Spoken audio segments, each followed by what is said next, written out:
ইতিহাস বলে রাশিয়াকে কখনো কেউ দখল করতে পারেনি।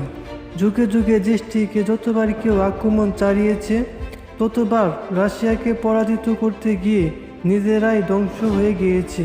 ভাবিনের পুতিন পরমাণুত্বাধিকারী বহন করছেন।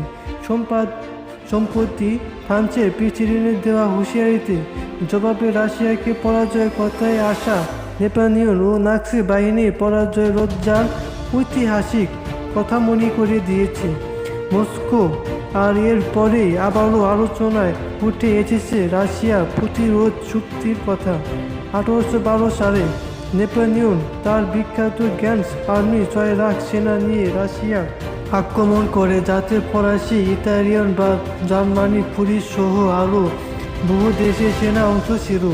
তবে সব জয় করা নেপোলিয়ন বাহিনীর সবচেয়ে বড় ভুলটি করে রাশিয়াকে আক্রমণ করে। রাশিয়া বাহিনীর সবচেয়ে বড় শক্তি শীতকালীন যুদ্ধনীতি নেপোলিয়ন বাহিনীর পরাজয়ের পর 6 লাখ সেনা নিয়ে রাশিয়া প্রবেশ করে নেপোলিয়ন কয়েক মাসের ব্যবধানে 1 লাখ সেনা নেমে আসে। রাশিয়ার হাতে চরম পরাজয় দোষিয়ে দেয় গোটা ফরাসি সাম্রাজ্যকে। শেষ পর্যন্ত নির্বাসিত হতে হয় এই নেতাকে। এরপর প্রথম ও দ্বিতীয় বিশ্বযুদ্ধে জার্মানি কর্মময় শক্তিশালী নাৎসি বাহিনী আক্রমণে এমন সব শক্তির ধ্বংস হয়ে গেছে। রাশিয়ার সামনে সর্বশেষ ইউক্রেন দখল নিয়েছিল রাশিয়ার পুরুষ অঞ্চল, তবে সেখানেও পুতিনের বাহিনী ছিন্ন বিচ্ছিন্ন করে দিয়েছে। জেলেনস্কি বাহিনীর সেনাদের গোটা ইউরোপ শক্তি জুগিয়েও রাশিয়াকে কেন্দ্রের জমি দখল করতে পারেনি। রাশিয়া প্রথম অদম্য অবিশ্বাস্য শক্তি পেছনে রয়েছে বিভিন্ন যুদ্ধে আর বৈবাহিক অবস্থান।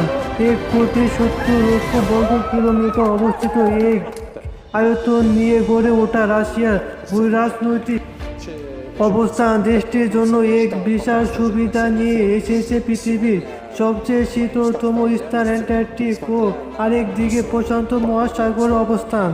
আক্রমণের জন্য প্রতিরোধ এছাড়াও এশিয়া ইউরোপের সীমান্ত থাকা অঞ্চলগুলোর মাধ্যমে পাহাড় নদী অবস্থান রাশিয়াকে হামলার জন্য প্রবেশের দুর্গম অঞ্চল পরিণত করে দিয়েছে। রাশিয়া অনেক শক্তি, এর বৈচিত্র্যপূর্ণ জলবায়ু বিশাল এই দেশটিতে সারা বছরে অঞ্চল ভেদে সব ধরনের আবহাওয়া পাওয়া যায়। সব পরিস্থিতির সাথে মানিয়ে নেওয়ার জন্য তৈরি সহজ হয়। আর যেখানে শীতকালীন আদেশ কোনো যুদ্ধ নিয়ে আসা, সেখানে রাশিয়া প্রশিক্ষিত যোদ্ধারা শীতকালের শত্রু সেনাদেরকে ধ্বংস করে এগিয়ে যায়। অপ্রতিরোধ গতিতে রাশিয়ার যুদ্ধের নীতি অন্যান্য যে কোনো দেশ থেকে সম্পূর্ণ আলাদা। আর এই অবিশ্বাস্য শক্তি দেশটিকে অপ্রতিরোধ উচ্চতা নিয়ে এসেছে। তাছাড়াও করে নয়, বরং কৌশলে আক্রমণ আর মাটি কামড়ে ধরে রাখে।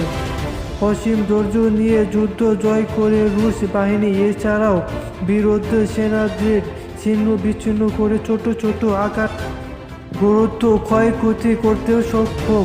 পুতিনের বাহিনী যেখানে নিজেদের কিছু পাওয়ার নেই সেই অঞ্চল জ্বালিয়ে দেয়, খাবার আর সরবরাহ বন্ধ করে শত্রু সেনাদের টিকে থাকা অসম্ভব করে দেয়।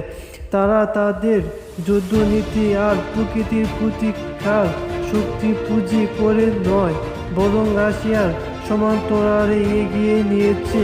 নিজেদের প্রযুক্তিকে সমরাষ্ট্রের ভান্ডারে গড়ে তুলেছে। পাশাপাশি সম্পদের পরিমিত দেশ এছাড়াও বিরোধী সেনাদের বিচ্ছিন্ন করে দেয়। ছোট ছোট আকারে নিজেদের অবিশ্বাস্য ক্ষতি করতেছে সমান্তরাল বাহিনী। যেখানে সেনাদের যেমন সব কিছুতে ক্রয় করা হয়েছে সেখানেই। আর সবচেয়ে ভয়াবহ বন্ধ করছে শত্রু সেনাদের টিকে